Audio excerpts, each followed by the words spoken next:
Captain Sarah Williams had been in the military for 12 years. She'd served in 2 combat deployments. She'd led soldiers in difficult circumstances.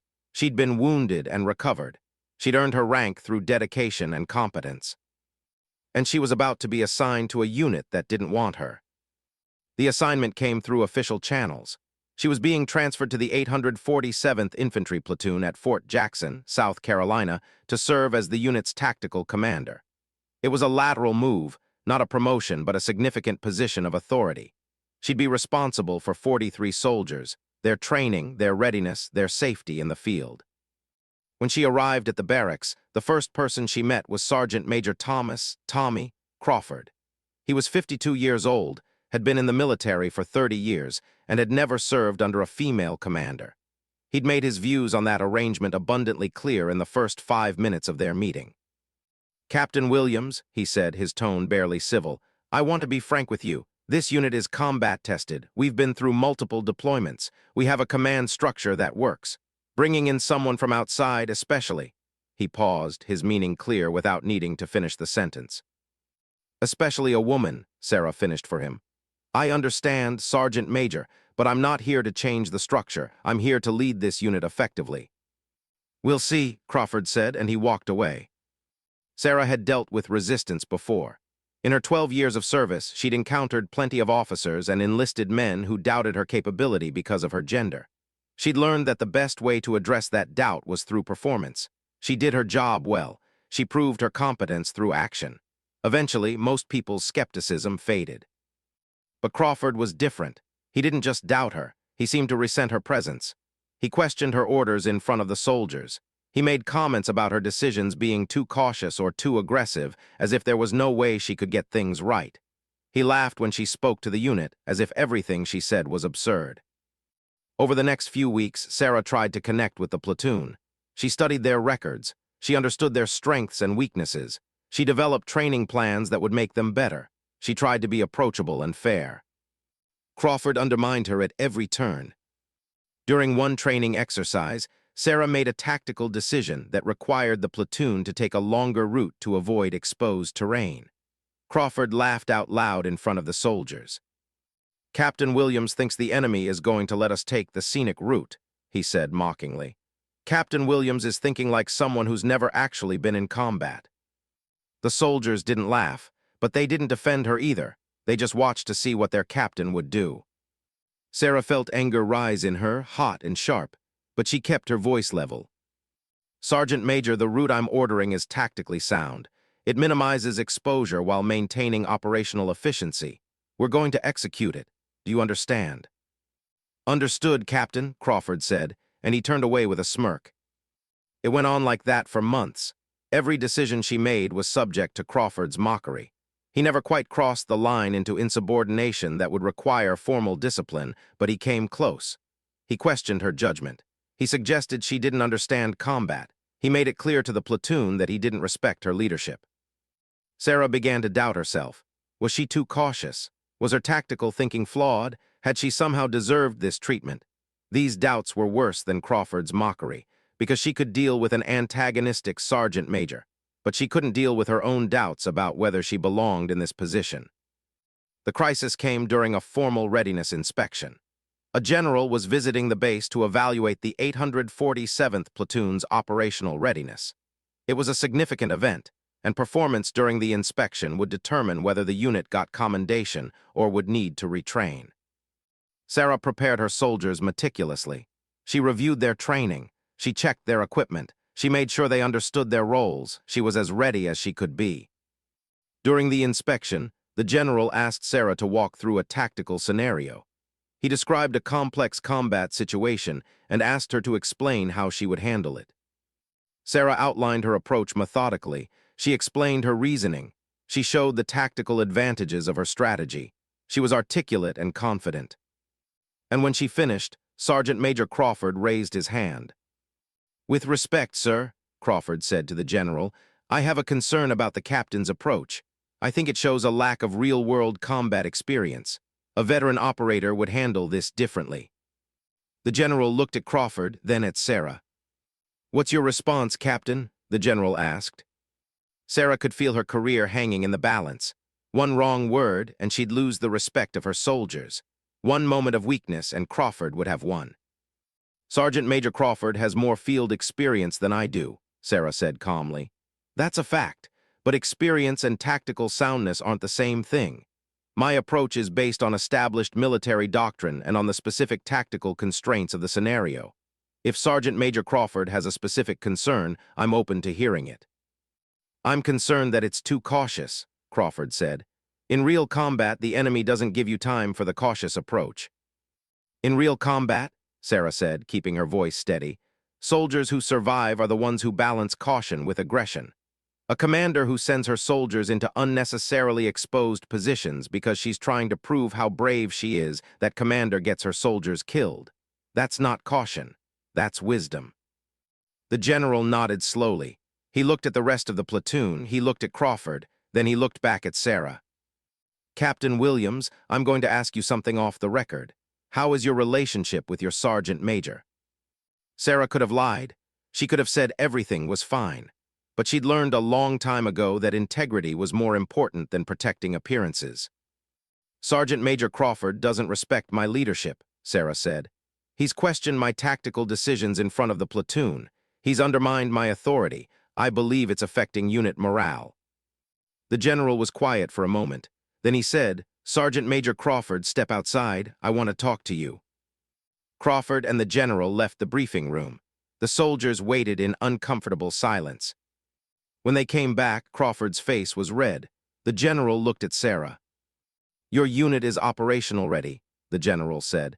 Congratulations, Captain. You should be proud of your soldiers and your leadership. Sergeant Major Crawford and I had a conversation about respect and chain of command. We're clear on expectations. Carry on. After the general left, Crawford avoided Sarah's eyes. He went through the rest of the day minimizing his interactions with her.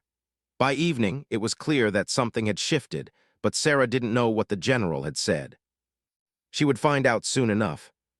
In the weeks after the general's visit, Crawford's mockery continued, but now it was quieter, more subtle. Sarah could see he was restraining himself, performing compliance while maintaining his underlying resentment. The soldiers of the 847th Platoon noticed the tension. Some of them had begun to doubt Crawford. Some of them had begun to respect Sarah for not backing down, but most of them were caught in the middle, unsure whether to trust their captain or their sergeant major. Sarah decided it was time to address the issue directly. She called a full platoon meeting, all 43 soldiers, plus Crawford. It was a formal gathering in the briefing room, and everyone understood that something significant was about to happen. Soldiers of the 847th Platoon, Sarah began, standing at the front of the room, I've been your commander for 4 months. In that time, I've learned your strengths. I've learned your capabilities. I've learned that you're skilled and dedicated.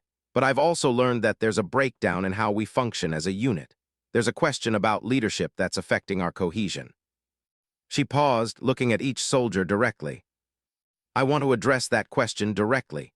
Some of you may wonder whether you should trust my leadership. Some of you may doubt whether a woman can command effectively in combat situations. Those are fair questions, and you deserve honest answers. Sarah walked to the center of the room. I'm going to tell you about my first combat deployment. I was 23 years old. I was a junior officer in Iraq, and I made a tactical decision that got 3 of my soldiers wounded. The decision was based on incomplete intelligence. It was a mistake, and those soldiers paid the price. The room was completely silent. But something happened in the aftermath, Sarah continued. Those 3 soldiers, Jackson, Rodriguez, and Chen, they came to see me. They could have demanded my replacement. They could have lost faith in my leadership. Instead, they told me something I'll never forget. They told me that mistakes happen to every commander. What matters is what you do after the mistake. They told me I had to learn from it and lead better. And they committed to following my leadership despite my failure. Sarah's voice was steady, but emotion ran underneath it. I became a better commander because of that failure and because of those soldiers' trust. I've carried that lesson with me through every command since then, and I want you to understand something about leadership. True leadership isn't about never making mistakes. It's about taking responsibility for mistakes. It's about making decisions based on what's best for the mission and the soldiers, not based on ego or fear. And it's about earning trust through actions, not demanding it through rank. Sarah looked directly at Crawford. Sergeant Major Crawford, you've questioned my leadership. You've suggested I don't have the experience necessary for this position. You're right that I haven't served as long as you have. You're right that you have combat experience I don't have. But Sergeant Major, questioning my authority in front of the soldiers isn't about improving the unit. It's about something else. It's about resentment. Crawford's face hardened. I'm not asking for your approval, Sarah said. I'm not asking you to like me, but I am asking for your professional respect as a fellow officer, and I'm asking the soldiers to understand something. Leadership isn't a democracy. I make decisions and they execute them. If you lose faith in my decisions, you have a right to request a transfer. But as long as you're part of this unit, we execute my orders, not Crawford's interpretation of my orders. My orders. Sarah paused. Sergeant Major Crawford, you're a good soldier. You have valuable experience. But if you can't execute my authority professionally, I'm going to recommend your transfer to another unit. That's not a punishment. That's just clarity about expectations. Do we understand each other? Crawford's jaw clenched. Yes, Captain, we understand each other. Good, Sarah said, dismissed. The soldiers left the briefing room slowly. Sarah stayed behind, feeling the weight of what she'd just done. She'd made an enemy out of Crawford. She'd challenged him directly in front of the entire unit. In the military hierarchy, that was a serious move. Crawford was older, more experienced, and had more support in the command structure than she did. She'd either just established her authority firmly, or she'd just started a conflict that would end her career. The week after the meeting, Crawford requested a transfer. He went through the official channels, citing personal reasons. Sarah approved it without comment. Within 2 weeks, he was reassigned to a different unit. After Crawford left, something shifted in the 847th Platoon. The soldiers who'd been caught in the middle suddenly felt permission to trust their captain. The soldiers who doubted her began to see her differently. The soldiers who'd already respected her felt validated. But Sarah understood something important. She'd won a battle, but not the war. Crawford would likely tell people that she'd overstepped her authority. He would frame her decision to approve his transfer as retaliation. He would damage her reputation in subtle ways throughout the military community. Sarah decided to let her work speak for itself. She focused entirely on making the 847th Platoon the best unit at Fort Jackson. She enhanced their training. She improved their readiness. She developed her soldiers as individuals and as a cohesive unit. 6 months after Crawford's departure, the 847th Platoon was chosen to participate in an elite special operations training program. It was a significant honor, awarded to units that demonstrated exceptional readiness and cohesion. As part of the training, the platoon had to survive a grueling endurance test. 72 hours in the field with minimal food and water, executing tactical exercises while sleep-deprived and exhausted. It was designed to test not just physical capability, but mental fortitude and unit cohesion. Sarah went through the entire exercise with her soldiers. She didn't sleep. She didn't eat more than they ate. She endured the same physical and mental strain. She modeled the toughness she was asking of them. On the final morning of the exercise, as the soldiers were being evaluated on their performance, Sarah collapsed. Severe dehydration and exhaustion had finally caught up with her. She had to be carried to the medical tent. As she was being treated, she drifted in and out of consciousness. She heard the voices of her soldiers. She heard their concern. She heard something else, a kind of reverence in how they spoke about her. She did the whole thing with us, one soldier said. She didn't ask anything of us that she wasn't willing to do herself. That's what real leadership looks like, another soldier said. That's a captain who actually cares about her soldiers. Sarah recovered within a few hours. The medics said she was fine, just severely depleted. By that evening, she was able to stand and address her platoon one final time before they returned to base. She stood in front of the 43 soldiers, still weak but refusing to sit down. She needed them to see her standing. She needed them to understand that she was one of them. You completed an elite training program that 90% of military units can't complete, she said, her voice hoarse but steady. You showed toughness. You showed courage. You showed the kind of unit cohesion that wins in combat. I'm proud of every single one of you. She paused. Some of you may wonder about my leadership style. Some of you may have questioned whether a woman can command effectively. Some of you may have been influenced by others who suggested I didn't belong here. She looked at each soldier. What matters isn't whether you question me. What matters is that you continued to execute your mission even when you had doubts. That's what soldiers do. That's what this unit does. And that's why I'm proud to be your commander. The platoon returned to Fort Jackson and was immediately given recognition for their elite training completion. The unit was commended. Sarah was commended. And more importantly, word spread through the military community about what the 847th Platoon had accomplished under her leadership. 3 months later, Sarah received a surprise visitor. It was the general who'd intervened after the initial inspection. He came to her office and closed the door. "Captain Williams, I want to tell you something about my conversation with Sergeant Major Crawford," the general said. "I told him that his behavior toward you was unacceptable. I told him that challenging your authority in front of the troops was insubordination, even if it didn't quite cross into the legal definition. And I told him that if he wanted to stay in the military, he needed to accept that women can lead effectively. He chose to transfer rather than accept that." "Thank you for the support, sir," Sarah said. "I'm not telling you this for thanks," the general said. "I'm telling you because what you've done with the 847th Platoon is remarkable. You took a unit that was fractured by resentment and resistance. You addressed the conflict directly. You established your authority, and you led your soldiers through one of the most difficult training programs in the military. You've proven beyond any doubt that you can command effectively. More than that, you've proven that gender has nothing to do with leadership capability." "I appreciate that assessment, sir," Sarah said. "I'm recommending you for promotion to major," the general said. "And I'm recommending you for command of a battalion. Your leadership style, your willingness to endure what you ask of your soldiers, your integrity, your decisiveness, those are the qualities that create effective military units." Sarah felt something catch in her chest. This was the vindication she'd been hopping for, but it came with a realization. She'd never done this for recognition.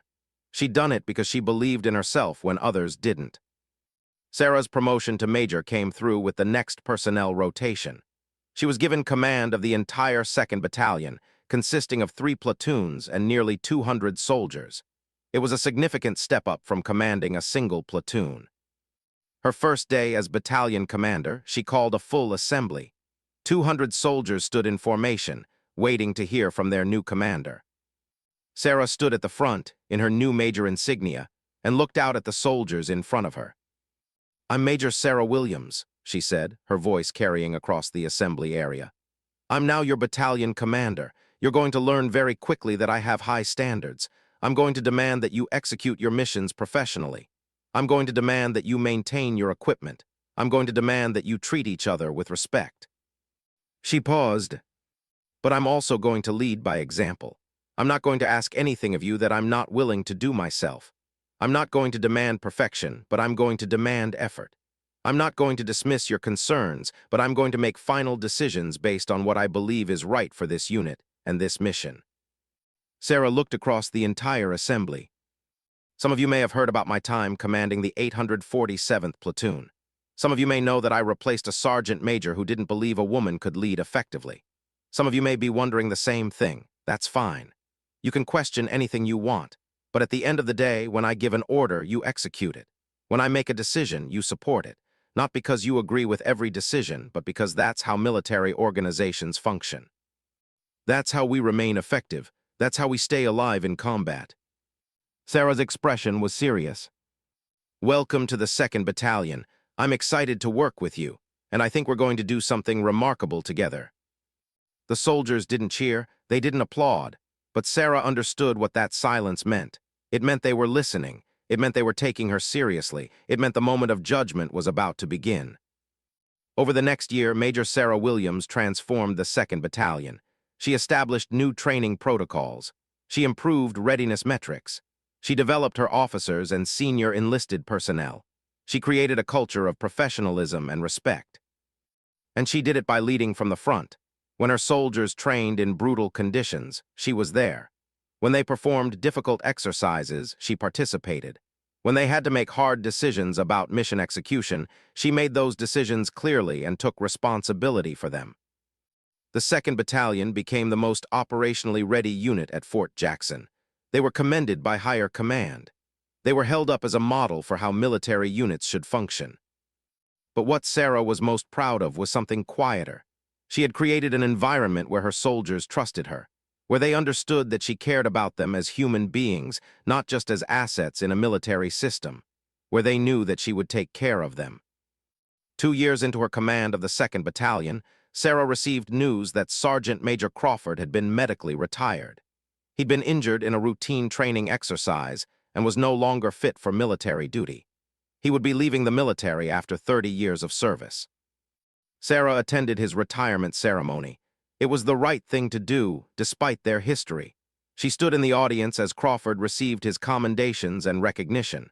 She stood and applauded when his service was honored. After the ceremony, Crawford approached her. For the first time since their confrontation in the briefing room, they spoke directly. "Captain Williams," Crawford said, and there was something different in how he said her name. "Major, I should say." "Sergeant Major," Sarah said respectfully. "I want to apologize," Crawford said, "for how I treated you, for questioning your leadership, for making your job harder." Sarah was quiet for a moment. "Why are you telling me this now?" "Because I've had time to think," Crawford said. "I retired a broken man in a way. I lost my position because I couldn't accept that the military was changing. I watched from my next assignment as you became a battalion commander. I watched the respect you earned. And I understood that I'd been wrong, not just about your capability, but about what leadership means." Sarah felt something shift in her. The anger she'd carried about Crawford was suddenly gone. She understood now that he'd been afraid of change, afraid of a world where his experience didn't guarantee authority, afraid of a future where women commanded men in combat. "Thank you for saying that," Sarah said. "I hold no resentment. You were dealing with something that was difficult for you. I hope you find peace in your retirement." "I will," Crawford said. "And Major Williams, you were right. You are a good commander, a great commander. I'm sorry it took me so long to see that." 5 years after taking command of the 2nd Battalion, Major Sarah Williams was promoted to colonel. At 42 years old, she was one of the youngest colonels in her military branch. She was given command of a full regiment, nearly 1,000 soldiers. The promotion ceremony was held at Fort Jackson, the same base where she'd first arrived to command the 847th Platoon. The same base where she'd faced mockery and resistance and had chosen to address it directly. The ceremony was attended by generals, fellow officers, and soldiers who'd served under her command. The general who'd initially supported her was there. The soldiers from the 847th Platoon were there. The soldiers from the 2nd Battalion were there. When the ceremony concluded, and Sarah had been formally recognized as the new regimental commander, something unexpected happened. One soldier from the 847th Platoon stood up. Then another, then another. Within seconds, every soldier in the audience, over 200 people, was standing. They stood in absolute silence, not cheering, not applauding, just standing, rising in unison. Sarah felt tears form in her eyes. She understood what that silence meant. She understood that these soldiers, the ones who'd watched her face down Crawford, who'd seen her lead with integrity, who'd learned from her example, they were showing respect. Not because she was the highest-ranking officer in the room, but because of who she was and how she led. The standing silence lasted for nearly a minute. Then, still without a word, the soldiers slowly sat down. Sarah's voice was thick with emotion when she stepped to the microphone to give her acceptance speech. "I don't think I can give a proper speech right now," she said, her voice carrying the weight of emotion. "But I want you to know something. I've been in the military for 19 years. I've served in combat. I've commanded soldiers. I've made decisions that affected people's lives. And I've faced skepticism and resistance because I'm a woman in a role that was traditionally held by men." She paused, looking out at the soldiers standing in front of her. "But I want to tell you what I learned from that resistance.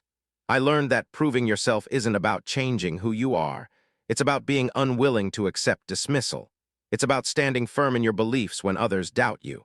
It's about leading with integrity even when it's difficult." Sarah's voice was steady now. "I had a sergeant major who didn't believe I could lead. He mocked me. He questioned my judgment in front of the troops. He made it clear that he thought I didn't belong in this position. And you know what? I'm grateful for that, because it forced me to be clear about my authority. It forced me to establish that I was willing to make the hard decisions. It forced me to show that leadership isn't about being liked. It's about being trusted." She looked directly at the section where the 847th Platoon soldiers were sitting. "To the soldiers who served under me when I first arrived at this base, thank you. Thank you for giving me a chance even when your sergeant major didn't believe in me. Thank you for recognizing that my decisions were made in your best interest. Thank you for rising to meet my expectations and becoming an elite unit. Your faith in my leadership when I hadn't yet proven myself is something I'll never forget. Sarah stepped back from the microphone. I'm honored to command this regiment. I'm honored to lead soldiers who understand that leadership isn't a title. It's an action. It's a commitment to the people under your command. It's a willingness to endure what you ask of others. I promise you that I will lead this regiment with that understanding. Thank you. As Sarah left the podium, the entire audience stood again. This time they applauded. But Sarah noticed that the soldiers from her earlier commands, the 847th Platoon, the 2nd Battalion, they didn't applaud. They just stood in that same silence as before. And Sarah understood that silence more clearly than any applause could have conveyed. That silence was respect. That silence was recognition.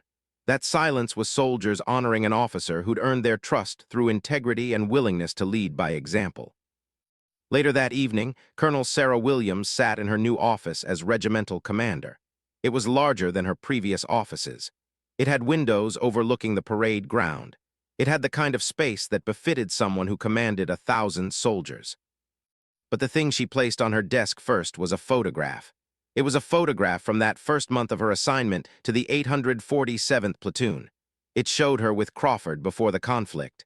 They were both in dress uniform, both looking professional, neither one of them knowing what the next months would bring. Sarah looked at that photograph and understood something profound. She'd spent years thinking about how she'd proven herself to people who doubted her. She'd thought about vindication. She'd thought about making it to positions of authority. But the real journey had been something different. It had been about understanding that standing firm in your beliefs and leading with integrity was worth more than any position or title. The soldiers who'd stood in silence when she was promoted, they weren't standing because she'd become a colonel. They were standing because of who she was as a leader. They were standing because she'd proven, through years of commitment and integrity, that women could lead effectively. That leadership wasn't about gender. It was about character. At 51 years old, with a full military career ahead of her, Colonel Sarah Williams had achieved what she'd set out to do. She'd proven that she belonged. She'd proven that a woman could command effectively. She'd proven that integrity and perseverance could overcome skepticism and resistance. But more than that, she'd created an environment where other women officers could come after her and not face the same resistance. By standing firm, by refusing to accept dismissal, by leading with excellence, she'd changed the culture of her military community. And every soldier who'd stood in that silent moment of respect understood what she'd done.